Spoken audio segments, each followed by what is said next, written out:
UP government को 4 साल हो गए हैं, कितना नंबर आप देते हैं? 0 नंबर। जिस मुद्दे को लेकर बीजेपी सत्ता में आई उसमें एक भी काम उन्होंने नहीं किया। ना गुंडा राज ना भ्रष्टाचार नारा था। भ्रष्टाचार इस सरकार में 20 गुना बढ़ गया।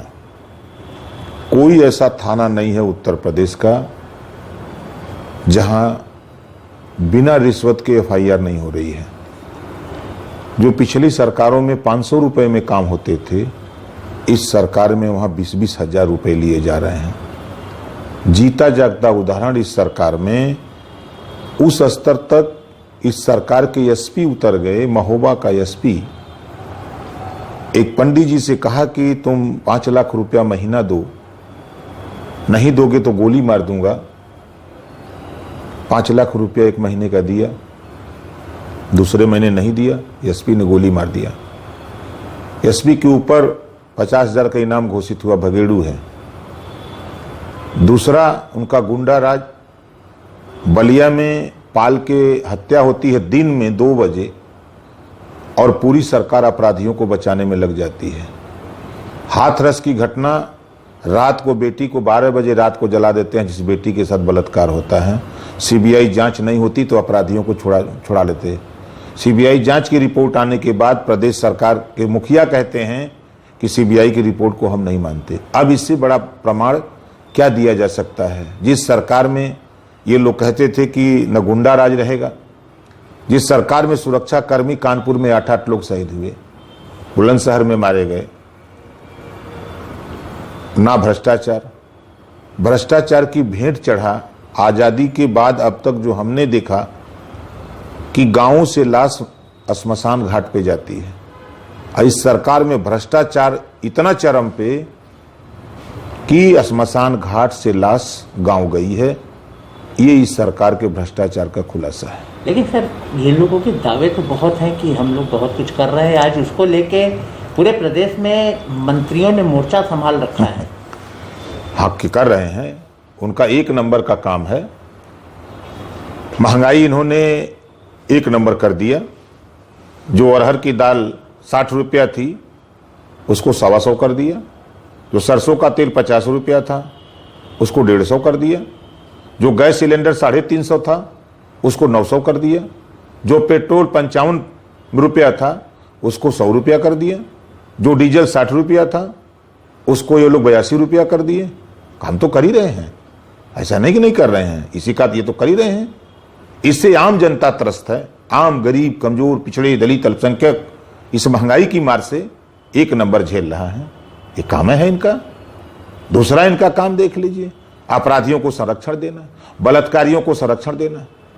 उन्नाव का इन्हीं पार्टी का विधायक लड़की के साथ रेप करता है, लड़की कोई लोग मार डालते हैं और अपराधी छुट्टा सांड की तरह घूम रहा है। स्वामी चिन्मयानंद, लड़की जेल में है, बलात्कारी बाहर घूम रहा है। ये तो काम है ना इन लोगों का। लेकिन एक अपराधी को तो परेशानी इतनी हुई कि वो तो एक प्रदेश ही छोड़ के दूसरे प्रदेश में जाके शिफ्ट हो गया और वहाँ उसे संरक्षण भी दिया जा रहा है प्रदेश सरकार की तरफ से। जाति और धर्म चिन्ह करके काम हो रहा है। एक अपराधी अपने जिले में नहीं रह सकता है। एक अपराधी अपने जिले में नहीं रह सकता, लेकिन मुख्यमंत्री का बिरादर वो अपने जिले में रह सकता है। जो खूंखार अपराधी है वो रह सकता है, उसके खिलाफ कार्रवाई नहीं होगी। वो अवैध कब्जा नहीं किया है, वो संपत्ति नहीं बनाया है। क्योंकि सरकार 1 नंबर का काम हिंदू मुसलमान करती है और दूसरा काम नहीं है इसके जिम्मे, सिर्फ हिंदू मुसलमान। हिंदू मुसलमान करके इनको मुख्तार दिखाई देते हैं, इनको अतीक दिखाई देते हैं, लेकिन इनको ब्रजेश सिंह नहीं दिखाई देते हैं। क्यों?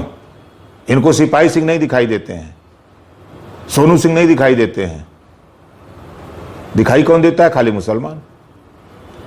तो ये आप इस तरह से क्यों कह रहे हैं? क्योंकि वो अपराधी है, चाहे हिंदू या मुसलमान हो। अपराधी तो ब्रजेश सिंह भी हैं। एक काम बता दीजिए, एक कार्रवाई इनके खिलाफ हुई हो। एक कार्रवाई आप ही बता दीजिए कि ब्रजेश सिंह के खिलाफ हुई हो। क्या लगता है अपराध क्यों नहीं रुक पा रहा है? उत्पीड़न, महिलाओं का उत्पीड़न नहीं रुक पा रहा है, पहले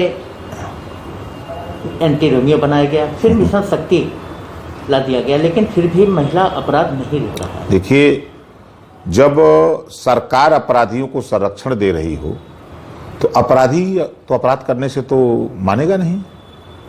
मैं फिर कह रहा हूं, जितने अपराध हुए हैं, हम कह रहे हैं कि विकास दुबे को संरक्षण कौन दे रहा था? गृह मंत्री मध्य प्रदेश, उसी के यहां टिके थे। पूरी सरकार का संरक्षण उसको था। एसपी मतलब पुलिस विभाग मतलब सरकार, जिसकी सरकार होती है उसके अंदर, उसके अधीन पुलिस होती है। तो जब एसपी उसको संरक्षण दे रहा है, पूरा थाना उसको संरक्षण दे रहा है, तो सरकार का संरक्षण हुआ ना।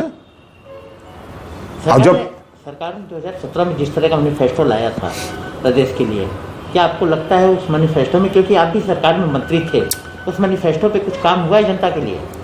देखिए, लूटने का काम हुआ है, योजना बनाकर लूटने की काम ये लोग किए हैं। ये उद्योगपतियों के, गरीबों का तोड़ लेते हैं, उद्योगपतियों के यहाँ चले गए। उद्योगपतियों के लिए लोगों ने काम किया है, ये जग जाहिर है।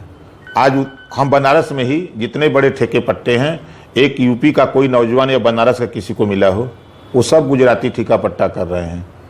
जितने भी काम है सब गुजराती कर रहे हैं। ये बीजेपी एक गुजरातियों की फैक्ट्री हो गई है।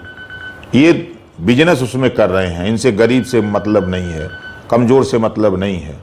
इनके जो कारनामे हो रहे हैं, आप एक भी काम हमको बता दीजिए। आप चलिए हमारे साथ किसी गांव में, ये ढिढोरा पीटते हैं कि मैंने शौचालय बनवाया है।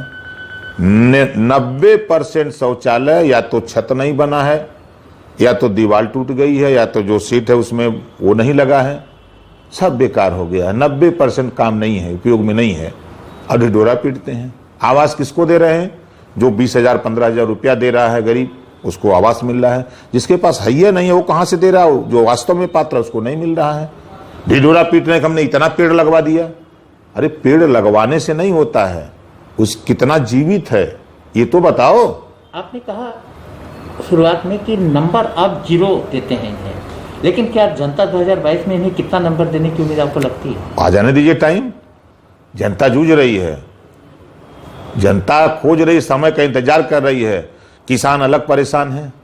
किसानों को अडानी और अंबानी का लाभ पहुंचाने के लिए किसानों के यहाँ काला कानून लाके खड़ा कर दिए। किसान पूरे देश में आंदोलित है। बेरोजगार के लिए कोई रोजगार की योजना नहीं है। बेरोजगार अलग सड़क पे चिल्ला रहा है। गरीब महंगाई की मार झेल रहा है। थाने प्रशासन का ये हाल है कि थाने पर जाओ तो अभी देखिए, जहां जहां चुनाव आ रहा है वहां कोरोना नहीं है। जहां चुनाव आ रहा है वहां कोरोना नहीं है, और जहां चुनाव नहीं है वहां कोरोना है। ये सरकार खुद साबित कर रही है ना। आपकी पार्टी का क्या स्टैंड होगा 2022 के लिए? हम लोग भागीदारी संकल्प मोर्चा बनाए हैं, जिसमें बाबू सिंह कुशवाहा, असदुद्दीन ओवैसी, प्रेमचंद प्रजापति, बाबू रामपाल, रामसागर बिंद, रामकरण कश्यप, राजकुमार सैनी, कृष्णा पटेल और ओम प्रकाश राजभर, हम 10 लोग मिलकर के भागीदारी संकल्प मोर्चा बनाए हैं। सबकी अपनी अलग अलग पार्टी है, और सभी पार्टी के लोग हम लोग मिलकर के 22 में सरकार बनाएंगे। अपनी सहमति होगी सीटों पे? किस तरह से सहमति हो जाए, कोई दिक्कत नहीं है। सीटों का झगड़ा नहीं है, झगड़ा अधिकार का है कि हम लोगों को हिस्सेदारी चाहिए। चाहे 1700 थाने हैं, 52% आबादी बैकवर्डों की है, हिस्सेदारी नहीं। 75 जिले हैं, हिस्सेदारी नहीं। 18 कमिश्नरी है, हिस्सेदारी नहीं। 826 ब्लॉक हैं, उसमें हिस्सेदारी नहीं। हम लोग हिस्सेदारी की हक की लड़ाई लड़ रहे हैं। यहाँ कोई हम लोग हिंदू मुसलमान नहीं, झगड़ा पिछड़ा नहीं, मंदिर मस्जिद का झगड़ा नहीं हम लोगों का है। हम लोगों का झगड़ा है आपस का। जो हम लोग मिले हैं तो हम लोगों को हक नहीं मिल रहा है, हिस्सेदारी नहीं मिल रही, भागीदारी नहीं मिल रही, इस नाते हम लोग लामबंद हैं। मुरादाबाद की घटना को लेकर पूर्व मुख्यमंत्री अखिलेश पर भी मुकदमा लिखा गया। देखिए, ये तो कानूनी प्रक्रिया है, वो प्रशासन का काम है। प्रशासन, उनके पास जेड प्लस की सुरक्षा है। वो सुरक्षा कर्मी क्या कर रहे थे जब इस तरह की घटना हुई? तो सबसे बड़ा तो सवाल यही उठता है, अगर घटना हुई है तो उस घटना में अब क्या सच्चाई है वो जांच का विषय है।